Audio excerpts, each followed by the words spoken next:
Hi, yeah, podcast. Sorry about the last 2 weeks. I didn't really have any space to record, so I kind of put it off and then forgot to make an announcement about putting it off. But here I am. I'm back. And so is Jack Cooper from Titanfall 2. Um, so let's start. All right. I have no idea where I left off last time, so like I did last time, we're just gonna start from some point in the story. So, Jack Cooper was flying a spaceship. He'd stolen a UNSC Pelican, and he was sitting in it, and he's kind of like, I don't know, aging. Um, and suddenly he got a signal, and he wiped the fog off of his cockpit, and he saw a floating green man outside, and he was like, "What the?" So he pulled him in, and he was like, "Oh, I have no idea what to do." So he tried to take off his helmet, but then, right then, the Microsoft police came in and said, "Stop! You can't do that. Nope, nope, nope. Not none of that, none of that, because we're gonna reveal who he is in Halo 69 Infinite Abyss." Um, so yeah, Jack Cooper was like, "Oh, okay." So he powered up his Pelican and flew straight into this big brute guy, and somehow beat the 12-hour game in a matter of minutes. Um, so yeah, Jack Cooper beat Halo Infinite by driving straight into the bad guy, and he won.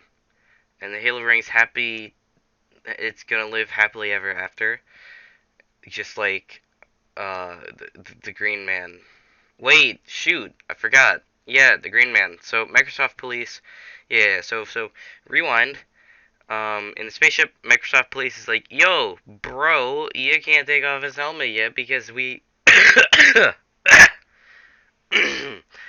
haven't unveiled that thingamajig. We're gonna reveal that he's actually a robot in Halo 329, a new sanctuary."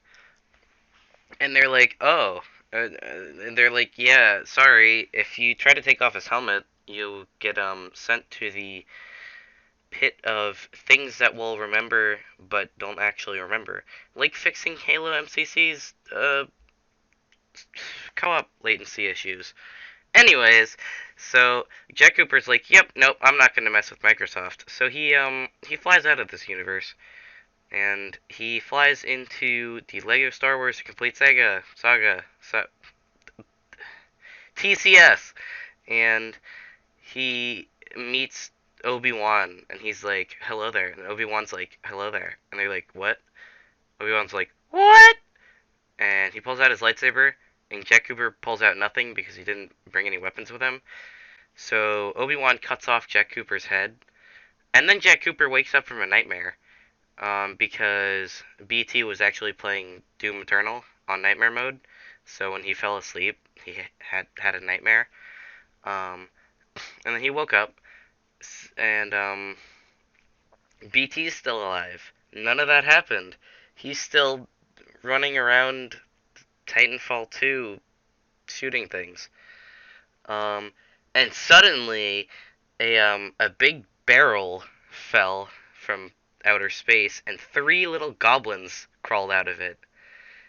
And then a lightning bolt zapped all three of them.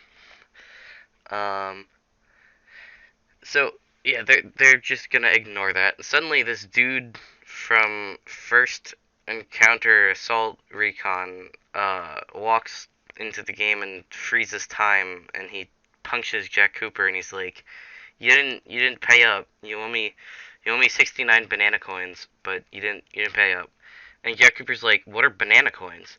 So the guy from Fear is like, "Well, banana coins, they're when you open a banana and you cut it and it makes this coin-like shape. Anyways, you owe me 69 of them and you didn't pay up." And Jack Cooper's like, "I have no idea who you are." And the guy from Fear is like, "I'm the guy from Fear." And Jack Cooper's like, "That doesn't ring a bell." So Jack Cooper pulls out a shotgun and blows him up, the guy from Fear, and now he keeps the 69 banana coins.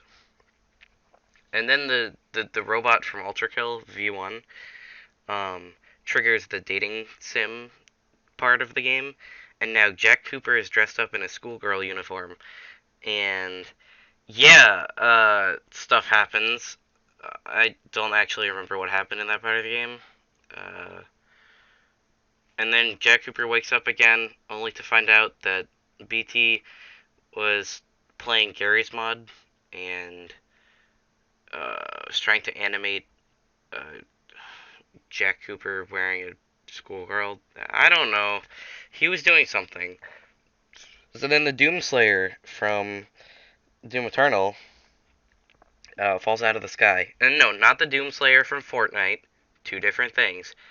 The Doomslayer from Doom Eternal falls out of the sky and rips BT's arm off, specifically his right arm. And then he tosses it to this little raccoon, and he's like, "Yo, you need an arm?" And the raccoon's like, "Yo, an arm." I don't need it. And he tosses it back, and then the raccoon explodes.